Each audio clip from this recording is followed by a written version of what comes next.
हरिओम, ओम आनंद ma'am, Om Shanti ma'am, ओम ज्ञान ma'am. आप सभी दर्शकों का हमारे चैनल पर स्वागत है। आज हम लोग बीएड थर्ड सेमेस्टर के अंतर्गत महिलाओं और अनौपचारिक शिक्षा के विषय में हम लोग अध्ययन करेंगे।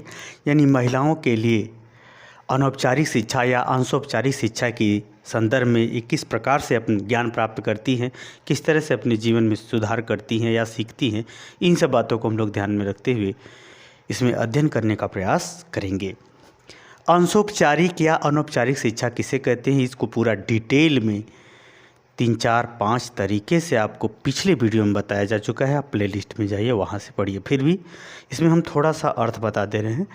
अनौपचारिक शिक्षा का तात्पर्य होता है कि ऐसी शिक्षा जिस पर थोड़ा मोड़ा सरकार का या विभिन्न संस्थाओं का नियंत्रण होता है और अत्यधिक विद्यार्थी को उसमें पढ़ने की स्वतंत्रता होती है, उसे हम क्या कहते हैं, अनौपचारिक शिक्षा।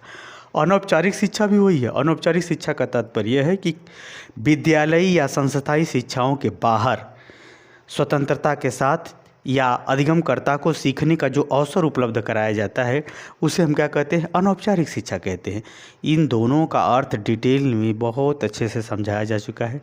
प्लीज़ आप चैनल के अंदर चले जाइए, प्ले लिस्ट होगी, उसमें आप इसका अर्थ डिटेल में पढ़िए। आगे की वीडियो में हम लोग इसको देखते हैं कि महिलाओं के लिए अनौपचारिक शिक्षा किस प्रकार से प्रदान की जाती है, किस प्रकार से वो प्राप्त करती हैं, इसको हम लोग देखेंगे।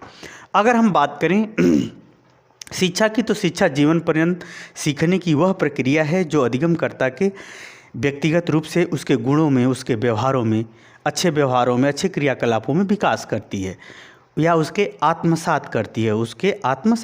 उसे हम क्या कहते हैं, शिक्षा कहते हैं। तो जब शिक्षा है, अगर हम बात करें तो महिलाएं जो है अनौपचारिक शिक्षा के अंतर्गत या अनौपचारिक शिक्षा के अंतर्गत दोनों एक ही चीज़ है, बस थोड़ा सा एक अंतर है। अनौपचारिक शिक्षा में जो है कोई सर्टिफिकेट नहीं लेता, अनौपचारिक शिक्षा में एक प्रमाण पत्र दिया जाता है। परंतु शिक्षा दोनों ही विद्यालय के बाहर स्वतंत्र रूप से अधिगमकर्ता के अनुरूप या अधिगमकर्ता की आवश्यकता के अनुरूप या उसकी इच्छा के अनुरूप सिखाने, पढ़ाने या उपलब्ध कराने के संदर्भ में की जाती है। आगे हम चलते हैं बस। तो इसमें अगर महिलाओं की बात करें तो महिलाओं के लिए अनौपचारिक शिक्षा या अनौपचारिक शिक्षा के अंतर्गत साधन है, जैसे मुद्रित साधन, जैसे अखबार है, पत्र पत्रिका है, किताबें हैं, इन सब इत्यादि के, धार्मिक पुस्तकें हैं, इत्यादि के माध्यम से उनको क्या किया जाता है, शिक्षित किया जाता है, यानी उनको ज्ञान दिया जाता है। ज्ञान वास्तव में व्यवहार को बताता है, संदेश को बताता है, संबंध को बताता है, क्रियाकलाप को बताता है। यानी ज्ञान विकास को बताता है, विकास की पद्धति को। यानी जो मुद्रित साधन है, यानी मुद्रित साधन पुस्तक हुआ, पत्र पत्रिका हुआ, समाचार पत्र हुए, ये सब इत्यादि के माध्यम से उनको शिक्षा प्रदान की जाए। दूसरा है अमुद्रित साधन, जैसे रेडियो है, टीवी है, टेप रिकॉर्डर है। तो ये सब जो है क्या है, अमुद्रित साधन है, जिसके माध्यम से महिलाएं जो है अपना घरेलू कार्य करते हुए या अपने जीवन में अन्य कार्यों के साथ सभी सूचनाएं, ज्ञान इत्यादि प्राप्त करती हैं या सीखती हैं या शिक्षा प्राप्त करती है। अगला है, अगर हम बात करें प्रौढ़ शिक्षा, इससे अनेक साधन हैं, हम उसमें से कुछ ही को सेलेक्ट किए हैं। ऐसा नहीं कि मैं जितना पढ़ा रहा हूँ उतना ही।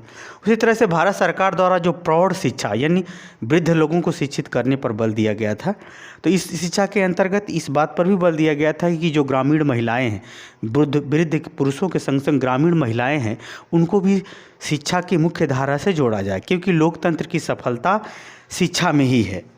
लोकतंत्र की सफलता किसमें है, शिक्षा में है। जितना ही अधिक शिक्षा का प्रचार प्रसार होगा, उतना ही लोकतंत्र का व्यवस्थित रूप से विकास होगा।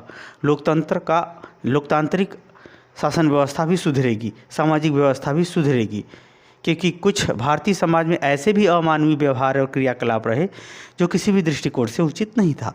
तो अनेक कारणों को ध्यान में रखते हुए प्रौढ़ शिक्षा चलाया गया था। प्रौढ़ शिक्षा के अंतर्गत जो राजीव गांधी ने जो 5 मई 1988 को राष्ट्रीय साक्षरता मिशन, नेशनल लिटरेसी मिशन की जो उन्होंने चलाया था, पूरे भारत में सभी को शिक्षित करने पर उन्होंने बल दिया था।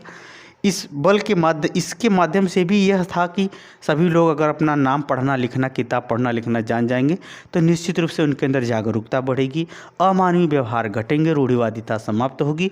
वे भी अपना लोकतंत्र के अंतर्गत अधिकार और कर्तव्यों को मांग करते हुए अपने विकास का मार्ग स्वयं से आत्मनिर्भर होते हुए प्रशस्त कर सकें, इत्यादि अनेक कारण थे। उसी तरह से प्रौढ़ शिक्षा। अगला है दूरस्थ शिक्षा।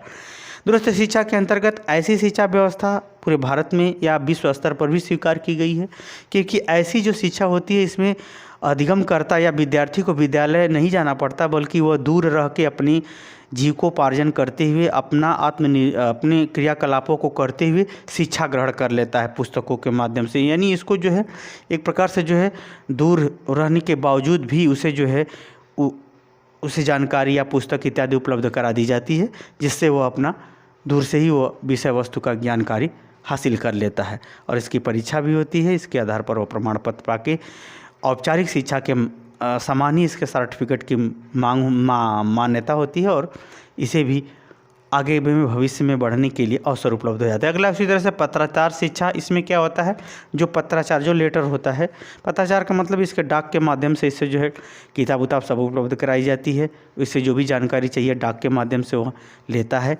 लेटर भेजता है, वो आकर के सूचना मिलती है, फिर उसको क्या करना है, कैसे पढ़ना है, ये सब विद्यार्थी दूर से ही निर्देश पत्राचार के माध्यम से दे दिए जाते हैं। अब इस समय पत्राचार की जगह अब जो है अब तो आ गया है मोबाइल, वीडियो कॉन्फ्रेंसिंग भी आ गया है कि आप दूर बैठे हुए आप वीडियो कॉन्फ्रेंसिंग के माध्यम से भी पढ़ सकते हैं। तो एक प्रकार से इस समय आधुनिक रूप है। अगला मुक्त विश्वविद्यालय, मुक्त शिक्षा के अंतर्गत जैसे उसमें जो है आयु का कोई मान्यता नहीं होती, आयु को कोई महत्व नहीं दिया जाता है, एज को कोई महत्व नहीं, यानी इसके अंतर्गत कोई विशेष बंधन नहीं होता। बस अधिगमकर्ता या जो पढ़ने वाला है वो सिर्फ उसमें रजिस्ट्रेशन करा लेता है, नाम लिखवा लेता है और उसके आधार पर उसे जो है किताबें उपलब्ध करा दी जाती हैं। बस उसे परीक्षा आके देना होता है, उसमें कोई समय का बाउंडेशन नहीं होता कि आपको क्लास करना पड़ेगा। इसमें बहुत सारी चीज़ों की स्वतंत्रता प्रदान कर दी जाती है अधिगमकर्ता को।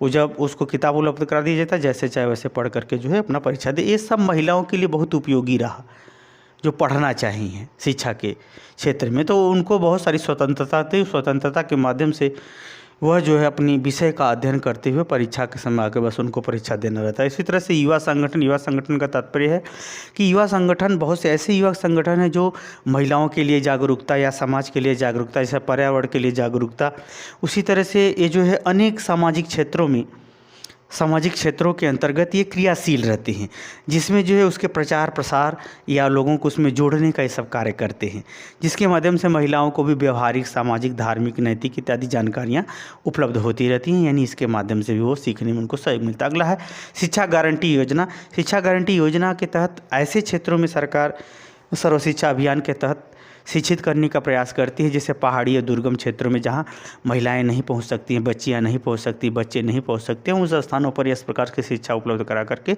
उनको साक्षर बनाने का काम किया जाता है, ताकि वे आगे जो है अपनी पढ़ाई स्वयं से या किसी विद्यालय के माध्यम से कर सके। तो खासतौर से जो शिक्षा गारंटी योजना है, एजुकेशन गारंटी स्कीम है, यह सर्व शिक्षा अभियान के तहत ही कार्य करती है। तो कुल मिला के ये जो व्यवस्था है, यह व्यवस्था सिर्फ पुरुषों के लिए नहीं, जो महिलाएं, जो माँ बहन बेटियां जो पढ़ना चाहती हैं कि नहीं हम भी पढ़ लें, घर पे रहते ही पढ़ लें, तो उनके लिए एक प्रकार से एक अवसर उपलब्ध कराती है। इसीलिए जो है अनौपचारिक या अंशौपचारिक शिक्षा के अंतर्गत ये विभिन्न कार्यक्रम सरकार द्वारा या समाज द्वारा या गैर सरकारी संगठनों द्वारा चलाए जाते हैं, जिसके माध्यम से वे अपने जीवन या अपने उद्देश्य या अपने लक्ष्य या अपने विषय या अपने क्रियाकलापों के अनुरूप वो शिक्षण प्रशिक्षण क्रियाकलाप व्यवहार सीखती रहती हैं। तो मुझे उम्मीद है कि आप महिलाओं के लिए जो अंशौपचारिक शिक्षा या अनौपचारिक शिक्षा की व्यवस्था के अंतर्गत वे कैसे सीखती हैं, इस बात को आप समझ गए हैं तो कमेंट बॉक्स में ज़रूर बताइए। साथ ही मेरे चैनल को लाइक शेयर सब्सक्राइब कीजिए। हरिओम।